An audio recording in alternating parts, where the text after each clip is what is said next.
This is KUGAN CASSIUS for IFL TV, proudly sponsored by Everlast. Wow, your head's a bit big there, Edward. Hold on. Hold on. Okay, so the last fight camp interview of 2021. Thank God for that. Not thank God for the last fight camp, but thank God for the last interview with you. 3 weeks, mate, of non-stop action here, and you have been literally here all the time. So I'm looking forward to next week. Next week is what I call a week for meetings and planning, and I can't wait because I love those weeks. I just get up, I'm at home all week, I just get up, have a little run or something, or go and just do 1,000 press-ups, and yeah, just go in the office, have a nice Starbucks in the morning, meetings, planning with fighters, signing fighters, announcing shows. That's what we love to do. But it's been a tremendous 3 weeks, and capped by a brilliant fight between Buatsi and Bolotniks. I was hinting that you didn't want me here this last 3 weeks. I would appreciate it if we didn't do anything next week, but in reality, we probably will. And you will phone me on like Wednesday or Thursday. Want to do a bit? Want to do a bit? That's what you normally do. Don't talk like that, Edward. No, but we probably will do a bit, to be fair. Okay, let's start from top to bottom. Great learning fight for Buatsi, Yes. which ended in a very clinical KO. Yes. But there's things he probably needs to work on. He'll watch that back and probably be critical of that performance himself. But Bolotniks was game as well. I disagree. I think you've probably been drinking, to be honest with you. I mean, on a serious note, Bolotniks would give absolutely any light heavyweight a tough fight. So I don't think he'll watch it and be disappointed. I think he should be very proud of that. I didn't say disappointed, I said critical of his performance. I don't because, think he will be. I don't think he will be. I think he's never really boxed at that level before. He's never gone against someone as tough as Durable. He's never gone into the championship rounds before. He's basically dismantled Bolotniks. He's come back under fire. He's soaked it up, and he's knocked him out in the 11th round. Right? So what the fuck are you talking about? I'll ask him later whether he'll be critical of his... Every fighter who's critical of his... I hope you come with the same energy. I will come with the same energy. Yeah, well, will you be critical of your performance tonight, Joshua? He's over there. Why don't you ask him, mate? Ask him. I want to let him celebrate. Every fighter's critical of their own performance, especially someone like him. I thought it was a brilliant performance. If you want to be critical of his performance, let me finish. All right? You're giving me the platform. Let me speak. You've always had the platform, son. He's doing it again. He threw the kitchen sink at him in the 6th round, and he tired, and I think he took a round off. And then I think Bolotniks come back, and I think he won the 8th round or 9th round or whatever it was. That's what you want. I want to see someone come back at him when he's tired. And that was I can't explain. That was the perfect bit of matchmaking. That was the perfect fight. Not the perfect matchmaking because it was an easy fight, but the perfect matchmaking because it shows us how good he is and shows us that he's ready. And he's ready for a world title now. I see him having one more towards the end of the year in America, and then I think Bivol at the O2, February or March next year. It's the perfect fight. And let's be honest, there are so many belts in boxing at the moment, right? If you win a world championship at 175 pounds, you've earned it and you deserve it. Dimitri Bivol, Beterbiev, Joe Smith, these are quality fighters. So let's get behind Buatsi as, I believe, another world champion from Britain. Tough as nails, can punch, exciting, always likes to have a tear up, but doesn't actually even need to. Great fight. So your plan from now is to steer him towards that world title shot? Yeah. That's always, I mean, what a stupid question. No, what's wrong with you? Like what, you got fight camp, what, fever? Like chill. Your plan now. No, it's not. It's to steer him to the Commonwealth title. I mean... What's wrong with the Commonwealth, mate? What, you're dissing the Commonwealth now? Because come on, sharpen up, mate.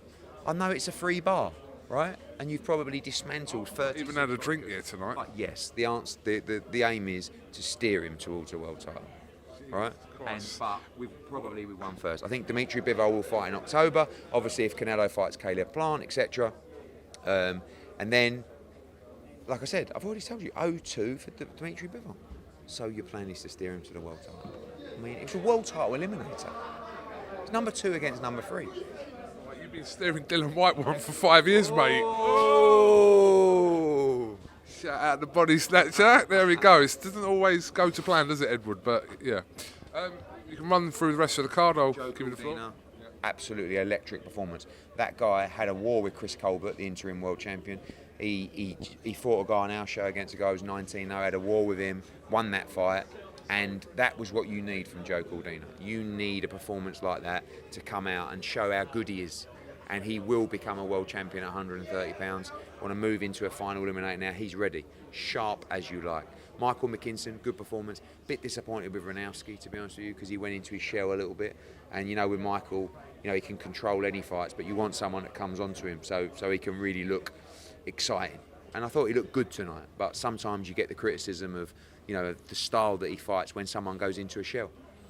Cash Farouk, good fight for him. Castillo was tough. I think Cash Farouk's ready now to step on. I'd like to make that Lee McGregor fight. A good win for Hope. Next? Possibly, but certainly early next year at the Hydro. But maybe we do a show in November in Scotland as well, with both of them on it. Good win for Hobie Price. Very good win for Raymond Ford. Looks super sharp against Reece Bellotti. Big win for him to come over and make a statement. Early stoppage or not? He was under fire. I mean, could he have carried on? Yeah, quite possibly. I don't like this. It's tough for the ref, isn't it? Because it's ultimately that they have to jump in to stop a fighter taking punishment. But sometimes I feel they jump in too quick, like and you know, erratically. Good win for Zelfa Barrett. Just wanted to get him out. You know, his mum passed away. Just wanted him to get a few rounds under his belt before we do that Kiko Martinez rematch. So, yeah, standout performances, of course, from Joe Cordina and Joshua Buatsi. Okay, latest on Canelo and Canelo-Plant. Nothing really. The talks continue with Canelo-Plant. That's the fight everyone's pushing to make for November. So, fingers crossed. I'm sure there'll be some news soon. You mentioned you wouldn't mind a fight with Ryder for Bivol. Yeah, someone said. I mean, I think Tony said to me that John Ryder is mandatory and that fight's been ordered with David Morrell. Good fight, tough fight, but so's the Dimitri Bivol fight. And I think John looks at that fight and thinks he can beat him. So maybe John gets a shot at that. We'll have to see. Many Olympians here. Lauren Price, Ben Whitaker, who's behind us there. Clarissa. Yeah, Carissa. Yeah, talking to any of them for that reason they're here or not? No, it's a bit early for that, to be honest with you. They all know. I mean, pretty obvious. I want to sign every Olympian, so I'm sure they'll listen to all the offers and then obviously make their decision from there. But we've got, you know, a significant pot that I've put aside to sign the next generation of Olympian, because that's the new cycle of talent. And we're ready to give them great deals. We're ready to give them the perfect platform. We're ready to box them all over the world. We're ready to give them more activity than anybody else. And we're ready to make them superstars. So we'll see what happens. When are you ready to announce your October 30th show? What? Right, mate. Well done. Well done. Get home safe, mate. Got to get home safe to the family. That's all that matters. I don't know. I mean, I don't want to give time frames, but yeah, within the next week or so. Obviously, we've just announced. Also announced tonight, Conor Benn against Granados in Leeds. Can we just have a little pay homage to that show? That show is very, very, very good. Lara Warrington 2, Katie Taylor against Han for the undisputed lightweight world titles, Conor Benn against Granados, Straffon against Hughes, and plenty more. I mean, where do you see this kind of stuff? Be honest, where do you see it? On the zone. Exactly, yes, love that. October 9, Liverpool, just gone absolutely mental. AJ, Spurs, September 25th. October 30th, probably at the O2 with Dillian White. Mate, we're smashing it out of the park. Can I go home now? No, I've got one more question to ask you. I just saw something that's just popped up here. I just wanted your opinion. I like throwing these little curveballs into you. So, have you seen Jake Paul's 10-man boxing hit list? No, I'm on it. Can I read some names to you? Logan Paul, Javante Davis, KSI, Conor McGregor, Timmy Fury, which we assume is Tommy Fury, Kamaru Usman, Nick and Nate Diaz, Tyrone Woodley, and Canelo Alvarez. I thought I might have been on there. Might want to cop a few quid.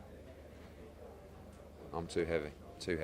Yeah, I mean, look, whatever. I mean, listen, don't knock Jake Paul. Don't knock Jake Paul. No, and actually, he's training hard, and at least he's fighting, not boxers, but he's fighting proper fights. So I don't mind Jake. I know he's not everyone's cup of tea. I know him quite well. He's actually a bright kid. Have you ever spoke to Canelo about Jake Paul? No. You've never mentioned Jake Paul to Canelo? Honestly, not once. Why? I mean, like. I'm just I saying. know, I know, No, it's but not even he's like, something no, that no. you- I mean, no. You're mates with him. You're like on the WhatsApp voice notes and all that. See you later. We're just gonna walk out interview. gonna say, The no, final, I'm gonna the address- final word of fight camp. I'm going to address the people that matter. That's you. Thank you for your support. It's been a great start for us on this journey. Shout out Mike Costello tonight. Absolute levels. Right? Thanks for the support. See you in Leeds, Headingley, massive show. Subscribe to DAZN. We're just getting started, baby.